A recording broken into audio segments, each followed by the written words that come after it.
Let me guess, you're from a farming background and you have a story about a farm family that imploded because of arguing over how the estate was going to work, how the farm was going to work, what sibling was going to farm, who was going to get what.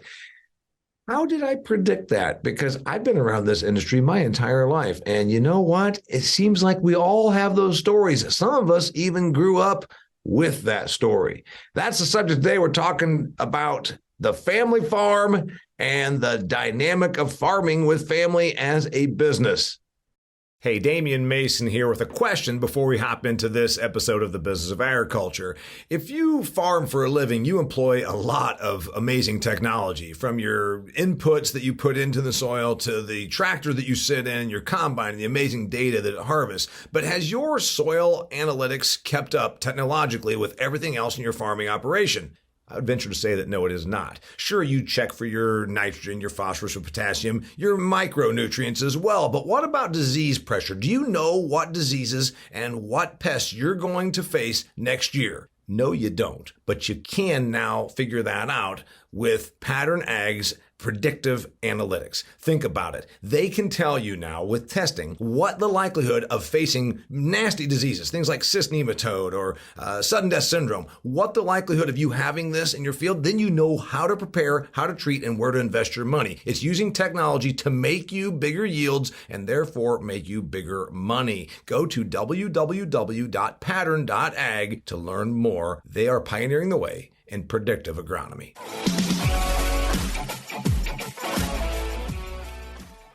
Hey there, Damian Mason coming at you for this episode of The Business of Agriculture, and I've got a great guest for you today. I've got Andy Junkin. Andy sent me a book.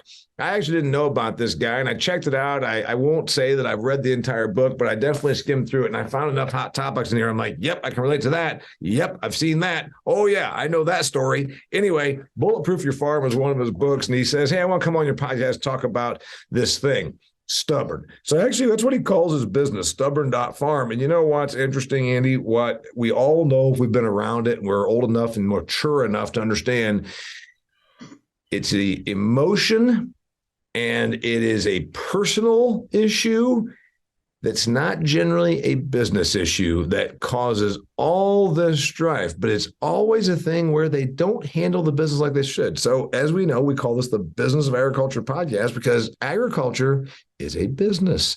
And if you want a lifestyle and you want a legacy and you want that family farm, fourth generation, sixth generation, whatever that thing is, you better handle the business first. And a lot of that means the legal business, the partnership business. And that's why you're on here today. So anyway, quick background on you. You're a Canadian guy that's now settled in Iowa. Yeah. Basically, I'm a seventh generation farm boy. And, 25 years ago, I would have said all this, what I'm about to talk to you about is a bunch of BS. But I've been through a lot of BS myself, with my own family. The year I came home from college, my dad and I had a dispute about how we were going to farm. And so I got my field and he got his fields. And my uncle made an offhand comment that your boys' fields look better than yours. And my dad plowed down my crops mid-season. And nobody in the county could understand why. And essentially, I've been, my parents actually ended up getting a divorce over a manure spreader after they had a fight after that. Essentially, my mom said, do not buy another piece of equipment until you sat down with your son and written a business plan. Because the day I left for college, my mother, she actually showed me the farm financials. We hadn't made money for several years. And she said, if you don't fix these numbers, I'm going to leave your father. So I was under the gun to try to make changes, but my dad was actually very reluctant to make any changes. And things happened in our family. A lot of changes happened. My parents got divorced. The farm's no longer viable. And what caused our family to be successful for 7 generations and farming that stony ground up in Bob Cajun is the fact they were stubborn. And what caused us to fail is the fact that we're stubborn. And What's interesting about that is, and I mean, everybody that's listening to this, and I don't care if you're 20, if you are 20 and you haven't already seen a story like this, then you need to get out more. And if you're our age, you've seen it time and time and time again. First off, by the way, no offense, but your dad's an asshole. He destroyed his son's crop out of envy. He destroyed his son's crops out of envy, and he couldn't stand the fact that someone complimented his son. So you know what? He's a dick. Sorry to say that, but you knew that already, didn't you? Well, I would say, looking back 20 years later, I was an asshole too. And I think that's the problem we have is the biggest lesson I had about, I started mediating about back in 2010. Mm-hmm. So I've been doing this pretty close to 15 years now as a full-time occupation. There was basically what happens in marriage counseling. Everybody goes to see the marriage counselor, and at least half those people are divorced within 4 years. And that's because they go in with the attitude, I want your opinion, and am I right to leave this person or not? I want you to point blame in my partner, but I'm not willing to make changes myself. Yes, in other words, they don't go there to actually be fixed. They go there to be affirmed. Exactly. And that's what I firmly believe. Like back in my 20s, I thought exactly what you said. But the thing is, there was actually a day, so I was mediating, and what would happen would be I'd sit at the end of the kitchen table and I'd broker a deal where somebody would say, if you change this, then I'll change that. Well, essentially that never worked out. And I was seeing about half the cases that I was working with were failing, and I couldn't understand why. And until I found out that statistic about the marriage counseling, then just completely clicked. And the way we're doing marriage counseling, the way we're doing mediation is just completely broken. Yep. And there was this kid one day when I just shortly after I found out this fact, I was looking out the window, and there was this kid, and he was leading a 4-H calf. And that kid got up at 6 o'clock, at 4 o'clock every morning to go out and milk cows before he got on the school bus. And he couldn't wait to get off the school bus to go home and farm. That kid lived and breathed farming, and he wanted to be a farmer so badly. And yet his dad and his uncle were at the kitchen table with the two wives, and they were at each other's throats. And they had me out there not to actually resolve their issues, but to blame each other. Yeah. And they just wanted a divorce. And I thought, I looked at that kid, and he was leading his 4-H calf, and the calf was being stubborn. And what's 4-H all about to you, Damon? Well, it's supposed to be about learn by doing. And it's about character development, right? Yeah, right. And here we get our kids into 4-H saying about the farm being a challenge to become a better person. And the farm was bringing out the best in that kid. But here at the kitchen table, it was bringing out the worst in his aunt and his uncles and his mom and dad. Yeah, I want to get into a bunch of those things, Andy. Before I do, it's interesting because I know that there's people saying, well, I'm listening to this and I can relate. Your background, probably not from a very well-held background, kind of like me. There was some farm. There wasn't much to go back to. I mean, there was nothing for me to go back to, but it's in my blood. And, I've got a farm gene. 3 of the 9 kids, there's 9 kids in my family. 3 of us have a farm gene.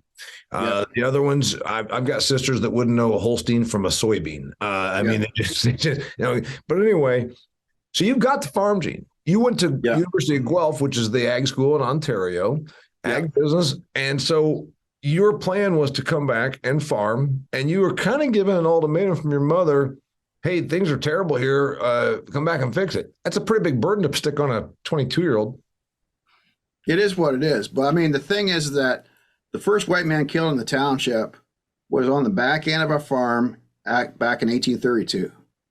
And he was my relative. Mm-hmm. And I always grew up believing he died so that I could have the right to farm. Mm-hmm. And growing up as a kid during the 80s farm crisis, basically the year I left for college, 18 of the farms sold all their cows. Everybody was getting out, and they were always saying how it was a shame that none of your cousins are going home to farm. So I thought it was my right to go home and carry on a 7-generation family tradition. If I wanted to step up and carry on tradition, it was there.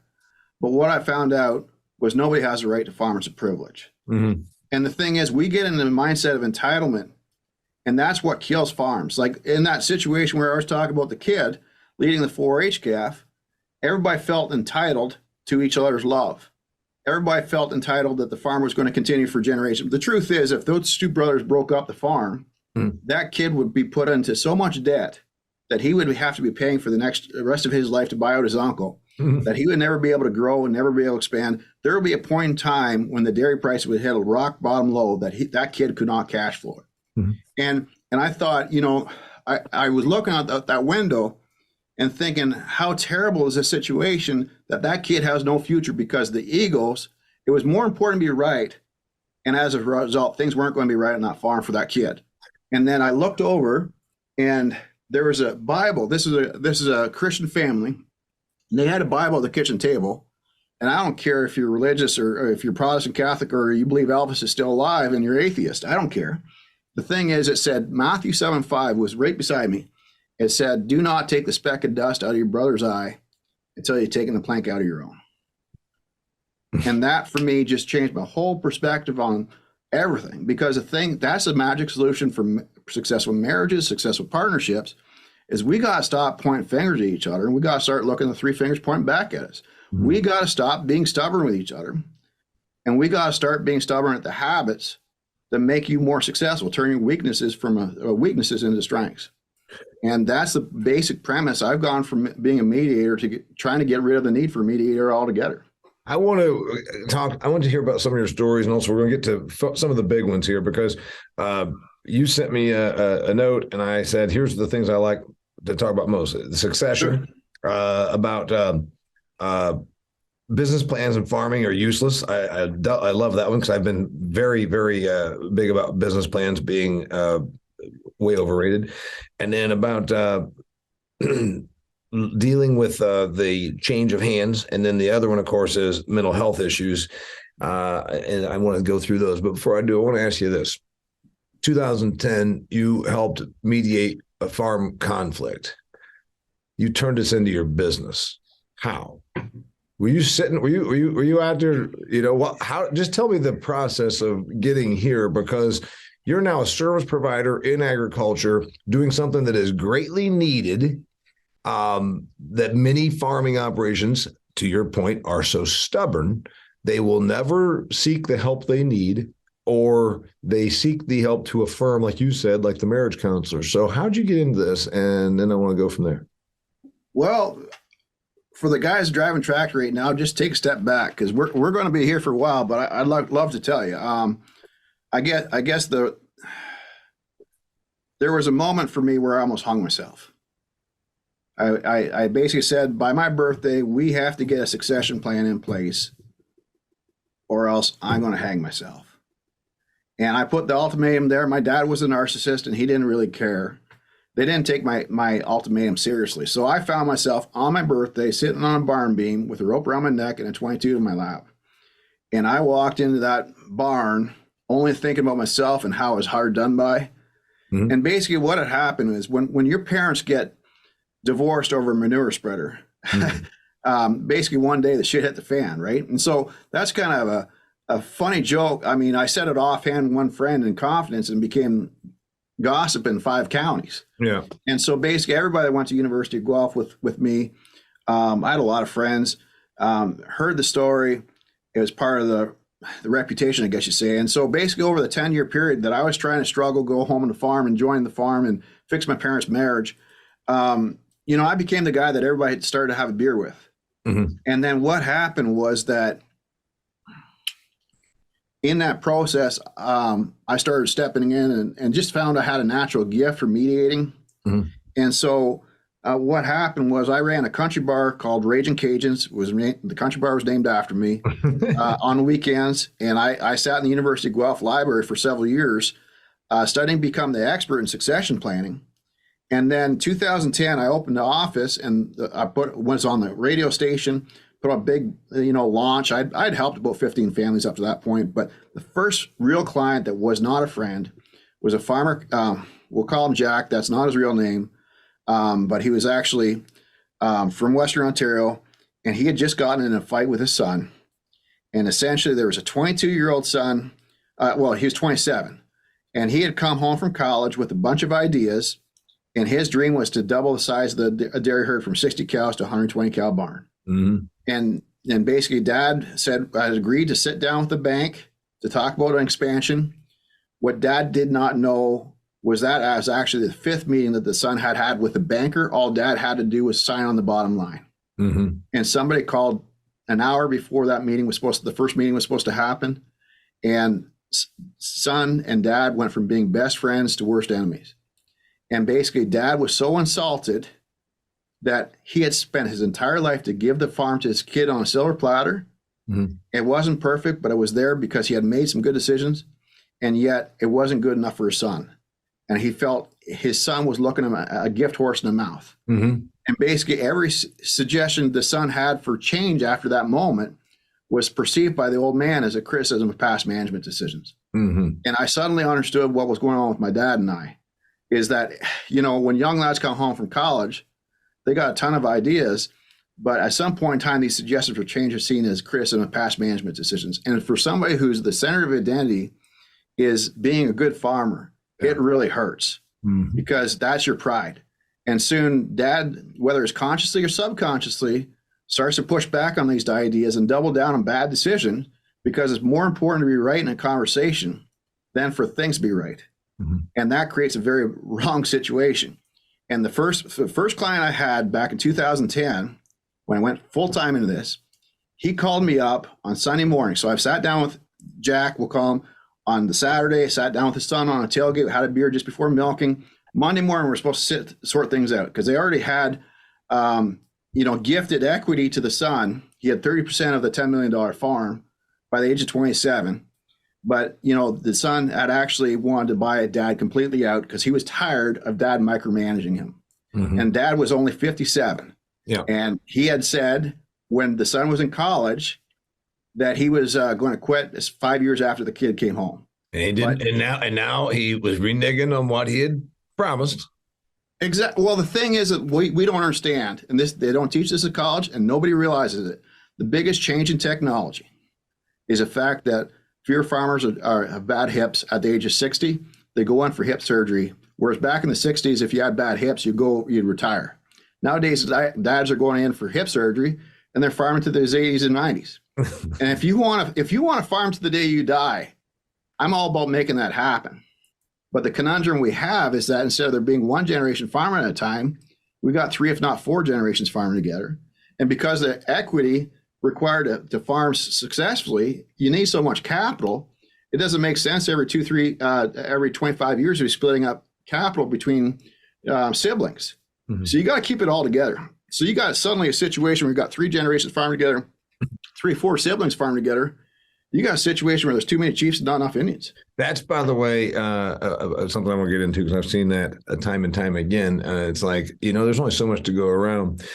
Hey, farmers, we're talking to you, obviously, about this, but we're also talking about anybody in agriculture. And a lot of what we do here on the Business of Agriculture podcast is we seek answers and we seek ideas and we seek information. That's why we got guys like Andy on here. I want you to think about this. There are countless apps that you could use, but let's be real. You probably don't need half of the apps that are on your phone. Do you even know how to use all the apps? Let me tell you about an app you will use. AgVisor Pro. It's the one app you cannot afford to miss out on, because it can actually help you save money. Remember, Rob Syke, the founder of AgVisor Pro, says if you shorten time and distance, it makes you money.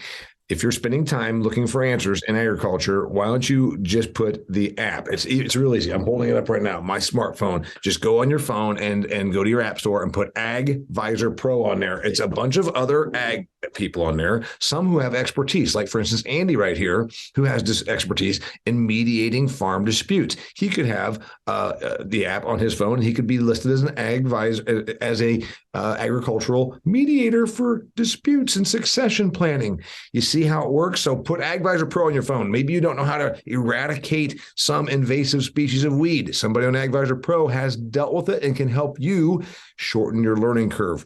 You don't want to take my word for it? How about hearing from my buddy, Mackenzie Fingerhut, a farmer from Alberta, Canada? We were sitting on the fence about booking the rest of our fertilizer, but after one quick session with Mo Augustino, that really just kind of gave us the kick that we needed and to finalize the rest of our booking. In a week or so, the price rallied $100-$200 a ton and subsequently saved us over $70,000. All right, there you have it, AgVisor Pro. Okay, back to my man, Andy Junkin. So your first client, 2010 professional client, when you actually quit your job, started this business, and you had already walked away from the farm and said, that's it, I'm done. Or were you still trying to do some farm on the side? By that time, we were done. It was done. Sadly. So this was and I think that's what made the difference that day, is that because what happened was I was sitting in church when the farmer called me on Sunday morning, and I had just gotten a cell phone because this is 2010. And I thought anybody had carried a cell phone was a yuppie. And so I held out, and then I realized halfway on the third ring and sitting in church that it was my phone. So I went to hit the off button, and I actually hit the speakerphone, and I threw it back in my suit pocket. Well, I got it all mixed up, and everybody could hear. It went on speakerphone. I guess it was a volume of 10, because you could see the little old lady in the back pew had heard what he just said. And excuse me for cussing, but this is exactly what Jack said. He said his name, and then he said, "If you don't know what some goddamn sense this asshole son of mine, I've got a rifle and I'm going to use myself and nobody else." And that was my first client. So it was a success story. He didn't kill himself. No, and that's how I got the reputation for turning around dire situations, because everybody in that church, it was actually a Christian Reformed church in Stratford, Ontario, which was a lot of farmers in that congregation. Yep. And what I realized when I threw the gun in the trunk was all that book knowledge I had about succession planning, who gets what, how to avoid paying taxes, is absolutely useless. Mm-hmm. There was a whole level. And that's what I spent my life dedicating. I've gotten up at 4 o'clock every morning ever since then, because that's when Jack got out of bed every day to milk cows. That's when I get up and I try to read 100 pages every day, trying to figure out how to solve that issue. Mm-hmm. And what it came down to was, the way we're doing succession planning is just completely wrong. Mm-hmm. And we gotta, before you can sit down and talk about, the concept of dad passing over the torch and then retiring, that's gone. Those days are gone. We're going to have 3-4 generations farming together. And you got to figure out how do you have multiple generations, multiple siblings work together as a team. And so we're all working towards the same goals.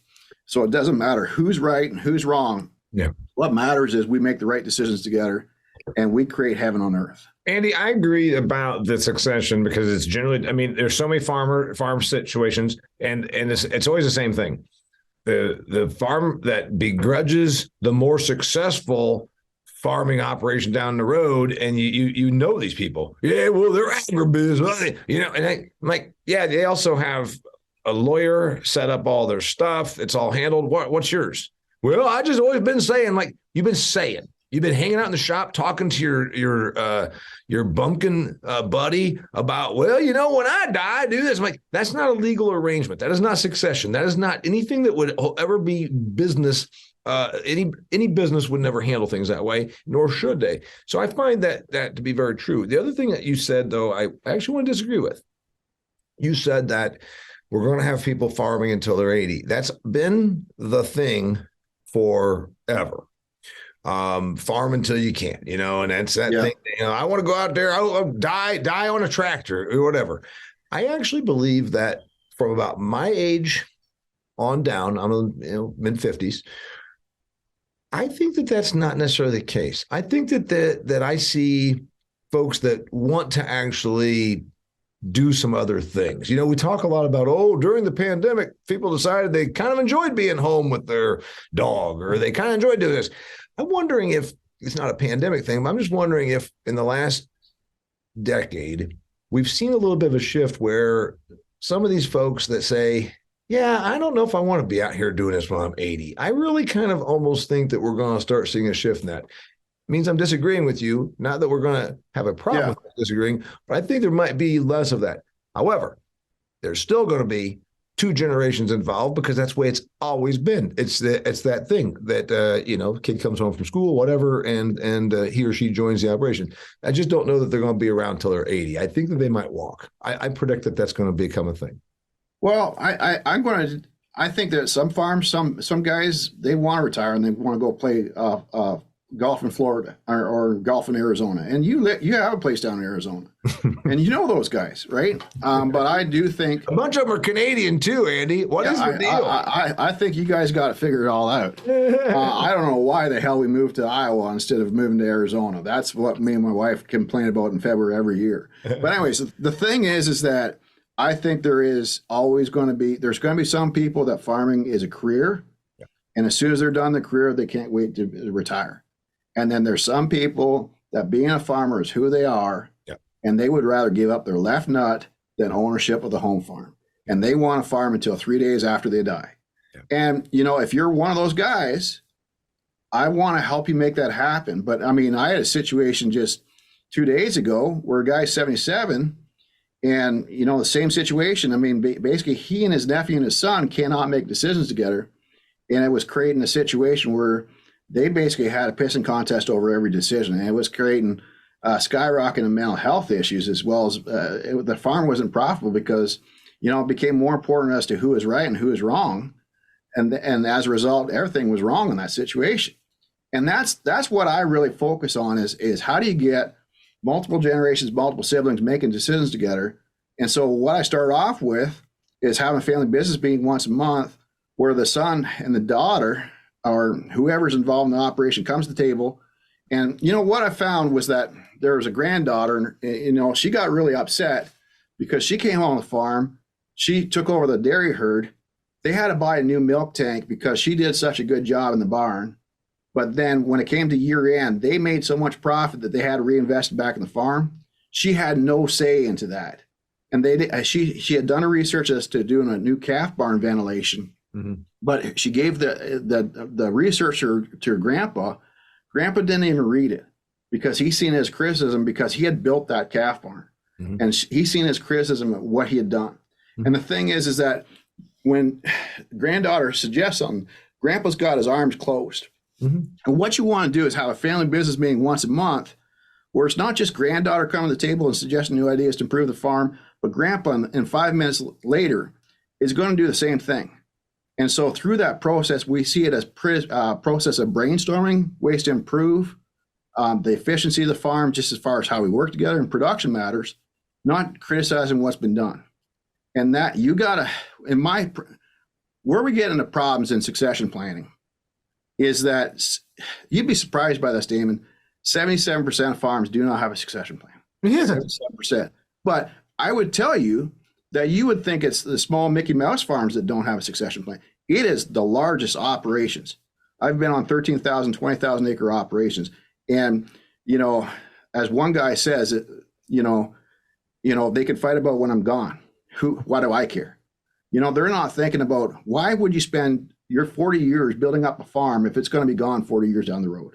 Well, what's interesting is that, you talked about, being suicidal. And here's the thing. You leave, frankly, it's the easy way out. You make it so that then your wife, your husband, your kid has to see you with your head blown off.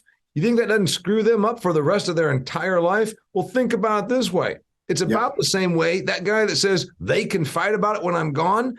Oh, boy, congratulations. Instead of you making a couple of difficult decisions and doing some work, you made it so that you now left a wake of disaster. Because this is the same thing. My parents were terrible business people, not business people at all, and didn't handle anything the way it should have been handled. And so then you leave this thing so that now, like me, the business-minded kid tries to steer it in the right direction. And then I've got to be now resented by this sibling and hated by this sibling, the non-ag people that don't even get it. You know what? So I say the guy that says, oh, they can fight about when I'm gone. What do I care? You're a dick. You know what? Why you're gonna leave it instead of, it's just like blowing your head off. You just made it so that now you've given a burden to the next generation. If you really feel that way, just sell everything. Just sell everything right now. Because clearly. Yeah. When I was about to hang myself, I was clearly narcissistic. I was accused my dad of being narcissistic. I was a narcissist as well, right? I was only thinking about myself. It was only in that 2 minutes before I was about to hang myself that I started thinking about other people. And that's actually what motivated me. I haven't been back to Bob Cajun ever since. My goal is until I want to go back and spread my boys to spread my ashes there. But between now and then, I want to help as many farms as possible. But coming back to that issue about narcissism, whether it's an 85-year-old refusing to do a will and estate planning, or if it's a guy in his 30s, just thinking about himself and nobody else, the root issue we have in farming is that we're narcissistic. And it's an easy trap to fall into when you're the boss, when you have a bunch of employees that answer to you, when it's your job to shape the world around you. by using your hands and getting people to do what you wanted them to do, it's really easy to fall in the narcissistic trap. There's actually a study done in England back in 2017. They found that lawyers and farmers are the highest degree of narcissism. And what I'm really focused on is in order to fix the root issues of agriculture, we got to stop thinking in terms of me, and we got to start thinking in terms of we. And when we sit down and make decisions together, it doesn't matter me coming in a meeting and trying to get my way and bully my way into getting things done on the farm. It's a matter of us looking at 5 different ways we can do things and weighing the pros and cons and actually listening to the other guy's ideas. And so it becomes more important to be right. And as a result, things then to be right in an argument. And then if you can do that on small production related decisions, or even how you manage your time during the course of a week, then sitting down and do succession planning is an afternoon conversation. But if you cannot listen to each other's ideas, if you have everybody that's narcissistic, only seeing things from their perspective, that's why 77% of farms do not have a succession plan. And I read 37 books last year on narcissism, and I have become the leading expert in narcissism in North America, not just for ag, but outside of that. That's my next book, is I'm writing on that. But we got to shift our mindset from me to we. And that's the first thing that you got to fix a stubborn first before we start doing succession plan. It's not just ag people. There's all kind of folks that don't handle their affairs the way they should. It's just that the one that strikes you more is this is something that we always talk about: the legacy, the lifestyle, the family, for crying out loud. Any critic of agriculture from outside tries to talk about preserving the family farm, and we're no better than the critic out here that goes to Whole Foods and complains about modern agriculture if we're not doing the preserving of the family farm ourselves. I think a lot of folks that I know are very honest people. They're just not honest with themselves. And a lot of farmers that I meet with, I meet them on days when they're saying one thing and then doing another. And it's just a matter of them seeing themselves in the mirror and becoming the person that they know that they can be. And that's a big thing since that moment when I was on that farm where the kid was leading the 4-H calf, and we got realizing that instead of pointing fingers, we got to look at the 3 fingers pointing back at us. What I do is there's 2 basic things I do with a farm. Well, 3 actually. One is I get the family making good decisions together, so it doesn't matter who's right, who's wrong. We're making the right decisions together. The second thing is I look at, for every challenge you have in life, you got either an incorrect belief, a character flaw, or a skill deficiency. And every month, I want every family member to make one improvement in their character, right? Either or one of those 3 categories. An incorrect belief might be, say your son and daughter, they come to the barn, but they come to the barn 15 minutes late. Well, you give feedback to your son, hey, if you want to be part of this operation in the long term, you got to show up on time, man. You got to be the first one here, last one to leave if you want to be a partner in this business, right? There might be a character flaw, such as the way he turns a molehill into a mountain, right? There might be a skill deficiency in that he's passive aggressive and he needs to speak up instead of blowing up about things after the fact, right? Each month, if you can make one of those changes in the character, and you do that over 24 months, you got a different successor. And you've taken a successor that has potential to realize their full potential. And I've been in a lot of succession deals where the parents are in later years and there's a real hesitation. Can the son and daughter manage this operation? And what I think is really important up front is to take a successor in the early 20s from having potential to realizing their full potential. And if you can make one improvement in character every month, you'll have a successor that anybody, whether they're relative or non-relative, would want to invest in and be a partner with. Is one of the problems, Andy, that, well, there's a couple. I've seen situations where parents piss away what grandpa and grandma did because they coddle the next generation. And that's as bad as the guy you talked about that was mad that his kid had such big aspirations. Yes. The worst one is when your kid has 0 aspirations And, it's that old thing, first generation makes it, second generation keeps it, third generation blows it. That's that's a real deal. Oh, definitely. I'm sure that, and you probably have been in situations where you've had to say, hey, you know what, folks, your kid's a screw up, and you're not holding them to any level of responsibility. You've been in those situations? Oh, I've been there in plenty. And when in those situations, it's not just the kid's fault. I mean, if the kid has been told no all for 20 years and has basically a controlling narcissistic father that doesn't let him make decisions, at some point in time, the son's not going to be willing to stick out his neck and be in a vulnerable spot. So basically what I have is something that I call the 9,000 hour rule. And basically my premise is that the son and daughter comes home on the farm. We got to determine how many hours is expected to be put in this operation if you want to be a potential partner, not just earn beer money on weekends by milking cows a couple of times so that, and have a different career. If you really want farming as a long-term career, state how many hours we expect you to work. And the average farm I work with was about 3,000 hours a year, right? So it's what I call the 3,000 hour year. For 3 years, you got to put in 3,000 hours a year. And each month or each quarter, depending on the farm, we go through this process of continuous improvement where we give feedback to the son and daughter as to character improvement. And after 90 days, if you said to your son, look, you got to start showing up at the barn on time, after 90 days, he's had three times, 3 months, he hasn't done that, made that character improvement, then we got to ask ourselves, we got to make a statement. You got to be this tall and get on the ride. And if you're not willing to make a change in your character and improve yourself and realize your full potential, then nobody wants to be partnering with you. And I think the thing is, but at the same time, but they never do. But you see, Andy, the things that I'm talking about is they never say you got to be this tall to ride. Well, that is a problem. You've got to show up, you've got to treat this as a business because then it's like, well, and so it's always this coddling. And by the way, then when you hear, and this is where I'm a little bit different than most of the young people, because then you'll hear somebody, well, it's just so sad that family farm wasn't able to make it because of large corporate agriculture. I'm like, no, it didn't make it because Junior over here had no responsibility, no work ethic, an entitlement mentality. And you know what?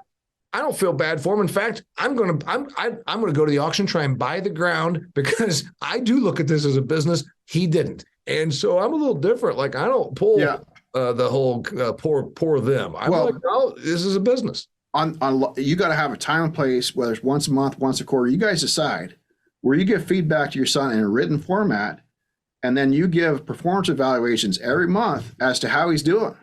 And then if he isn't this tall to get on the ride, then we have a discussion. Okay, Junior, what is your passion? Because there's a lot of kids that come home to farm to please their parents. That's right. And they're living mom and dad's dream. They're not living their own. There's no question, because there is that pressure. And I'm not being mean to, again, a kid that's irresponsible. I am being mean to. But there's a lot of thing where it's like, oh, well, there's this pressure. You're supposed to do this. Yeah. And I admire agricultural operators that say, you know what? I saw somebody in South Dakota years ago. It was that way. It's like, I got one son, I got two sons. One's, a chef. He's like, how the hell are you going to be a chef in rural Northwest South Dakota? And he's like, I get it. And so he's like, yeah, they're not going to be back here. I admire that more than like you were told, you better come home and fix this. Well, that's a lot of obligation put on a kid. By the way, we were going to cover a whole bunch of other topics, but but before we go on, before we go any further than that, though, there's two things. Is that what I'm really concerned about is there being critical feedback in a functional format, because often I see sons and daughters where they're home and they get they hear nothing but negative criticism. And what we got to do is filter that down to one meeting a month where the kid can walk away from that meeting with one thing that he knows he has to work on.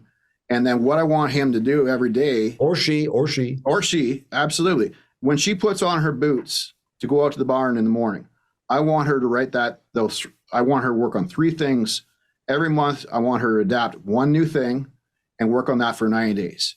I want her to write that out. And at night, when she comes in from the barn, I want her to give herself a score 8F. Like, was I passive aggressive today, or am I proactively talking about problems before they happen? And then vice versa, After 1 year of the son and daughter doing this process, I want the parent for year 2 and year number 3 to go through the same process. Because just because the kid's in his 20s, you say that, friends of yours at 57 want to go to Arizona, that's great. But, what I want to do is, just because you have a multi-million-dollar farm, if you're going to be a jerk to work with, it ain't worth the stress and mental health for a successor. So you as a parent have to become the partner and friend anybody wouldn't want to work with. And that means you have to change a few incorrect beliefs. You have to change a few character flaws. And you have to change a few skill deficiencies in order to be a partner that anybody want to work with into their 80s. Because the dark secret about succession planning, and this is the dark secret, there's 77% of farms do not have a succession plan. Of the 23% that do, at least half, are a hostile takeover. And that's because the son's dad's in his 70s. The sons are tired of being micromanaged because of a few character flaws. Like, for instance, the dad's passive aggressive. The sons get frustrated, or the daughters get frustrated and say, Dad, we're buying you out. And, there's somebody might have a lifetime lease on the farm, but they're looking out at a shop and they're not welcome in the shop. And that is, there's some people that are like you that want to go to Arizona and can't wait to do that. There's a lot of men, they want to die with their boots on. Yeah. And that is a dark secret. There's a lot of guys, they would love to die with their boots on, they die with their slippers on. And what we got to do is stop having the sense of entitlement, is what you're talking about, Damon. The sense of entitlement as far as a kid coming home and they're not being this tall to get on the ride, and also parents just being jerks to work with. We got to all have stop getting the sense of entitlement. Nobody gets married expecting to get a divorce. Nobody goes home to farm with their family expecting there's going to be problems. And the root issue that I found out as far as marriage counseling, coming back to what I was talking about before, is our sense of entitlement that the other person has to change. I don't have to change. And what we got to fix on the family farm is everybody's got to continuously improve themselves in order to create an environment anybody would want to work on for the next 30 years. One of the observations I have made is that, we've talked about the entitled kid or the irresponsibility or whatever, and then it becomes this thing about, well, this damn next generation. And I always kind of pull back. I'm like, let's talk about you. Let's talk about you. Yeah. I think and you're the one that's out here doing this, but my perception is it's more of the operator in place than it is the younger generation. That's my observation. And like you talk about people hanging around, there's a joke in my community. I know of a guy, he's like at least 5 years older than me. Yeah. And he hasn't really made a farming decision in his life. And he's been with his old man. And like, at some point, you need to either say, hey, listen, I'm 40, whatever, 35. I'm a grown up. Yeah. It's time for, that. And so there's that. But I think that I would probably say the problems are more with the existing generation than the assuming generation. Is that accurate? I would say, here's my thoughts, is that in succession planning, everybody's focused on transferring assets, who gets what, how, avoid paying taxes. That's just a false belief, because you're going to have you should have 3 generations. I believe after the kid's been home for 9,000 hours, they prove themselves to be this tall to get on the ride. There should be a clear-cut plan as to, okay, if I work here for the next 30 years, how am I going to earn equity in a growing business? If I could take it from being a $5 million farm and take it to being worth $20 million, what percentage of that is mine? And what percentage is to my sister who's in California who hasn't set foot on the farm for 20 years? Mm-hmm. And that has to be clearly on. There's a lot of guys in their your age, Damian, in their 50s that do not own the house they live in. They don't own the truck they drive. They have tripled the size of the farm, and they suddenly find out after a funeral that they have to buy out their non-farming siblings who haven't been there for 40 years. Yeah. And that's because there's been a false belief by grandpa that it's all mine, that narcissistic mindset. Yeah. And what we got to do, what kills a lot of farms is it's pretty hard to get out of bed in your 30s and 40s to go fix a combine if you don't know if you're going to have to buy that on an estate sale from the neighbors. And so you talk about mental health and you talk about depression, that is the root issue that's causing a skyrocketing crisis. You talk, Andy, about the narcissism. I want to throw this out there because Jolene Brown tells a story about this. The guy that dropped dead, he was like a 58, whatever, my age or so, 60, 55, 53, whatever, somewhere in his 50s, early 60s, who finds out when his parents die, that like you said, the operation is 4 times the size that it was when he's there, and he's got to now pay 3 siblings who haven't been around for 40 years. He's got to pay them. So essentially, all he did was, and he doesn't have hardly any. He's got 25%, and his income wasn't there. And so, you know what? Shame on them, though. Again, this is a business. Why weren't you at age 25 saying, "Hey, I'm here working. What is in this for me?" And then, of course, your statement might be, they get lied to, because we've seen that all the time. Well, yeah, we got you all set up. We got you taken care of. And then that son of a bitch that dies didn't take care of anything. It's okay. It's going to be split 20. It's going to be split 4 ways. Well, that doesn't do you any good. You've got very little income, and your only asset is your 25%. You probably can't even buy out the siblings. This is the insanity of succession planning. We're basing it, the way we do succession planning based on English common law back in the 17th century. Farming has changed since the 17th century, but the way we do succession planning hasn't. Like Steve Jobs and Wozniak, they started their Apple computers out of a garage, but they didn't take it to be a $1 billion company themselves. They had managers.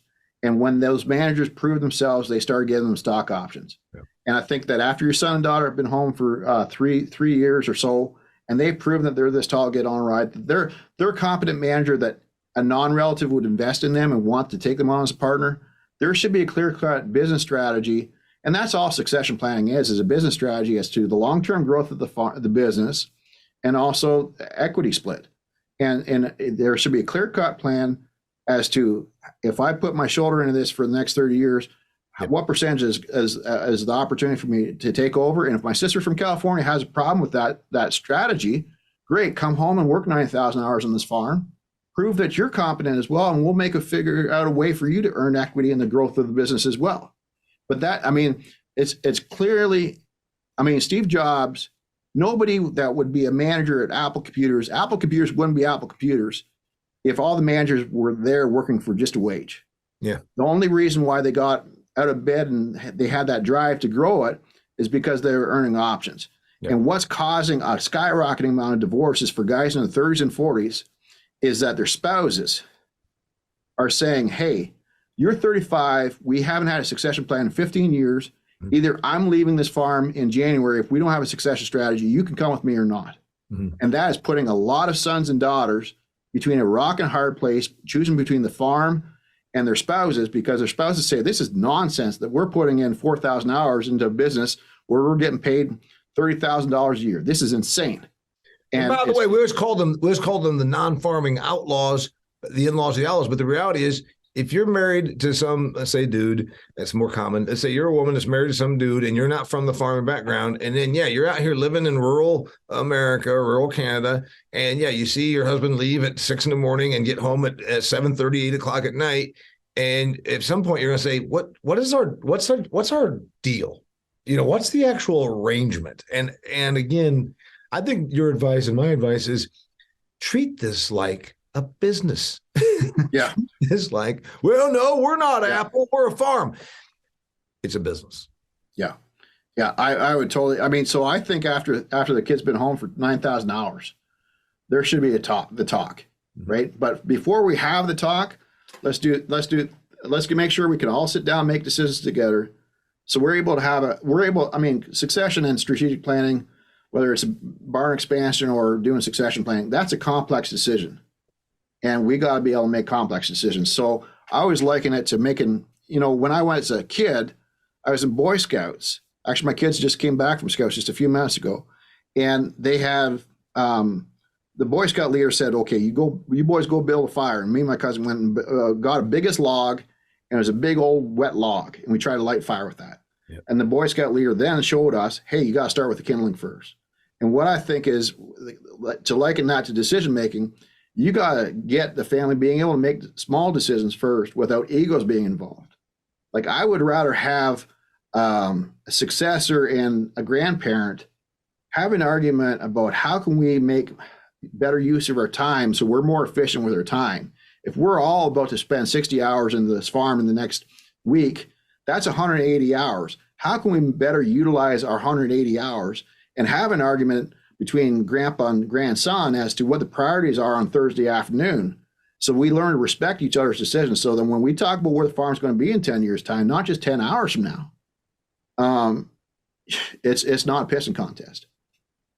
We got to stop being stubborn with each other. And we got to start being stubborn at listening to each other. And we got to start being stubborn at adapting habits that will make the farm and the farm family successful. I think we're going to leave it right there. Yeah. I think we're going to leave it right there. Good discussion. And by the way, we got other stuff we never even got to. Andy has a big point about business plans and farming and how useless they are. He has another thing about mental health. Obviously, he's already touched on that, about his own issues. And we've also talked about how to successfully partner. We can do that on a future episode. Love to do that. Yeah, and if you have comments, dear listener, go ahead and put them in here. This is something that's very emotional. And by the way, if we sound like we're insensitive, it's because you know what, we've seen it, and almost I guess I lose tolerance. And I've seen it. I grew up with it. I dealt with it myself in my own family situation.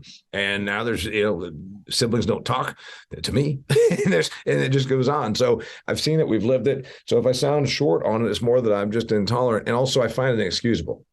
I find it inexcusable because it's managing business, and I think that you would agree with that. So, Anyway, come back and we can revisit this topic in a year.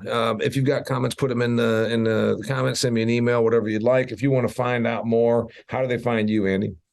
Just go to www.stubborn.farm, and I'll send you a free copy of my book, Bulletproof Your Farm, if you'd like. Stubborn.farm, www.stubborn.farm. His name's Andy Junkin. I appreciate you being here, buddy. Big topic, by the way. Share this with somebody that can benefit from it. Remember also, if you just listen to podcasts, this is also a great video. It's on my YouTube channel, the Damian Mason channel. I would really like you to subscribe there.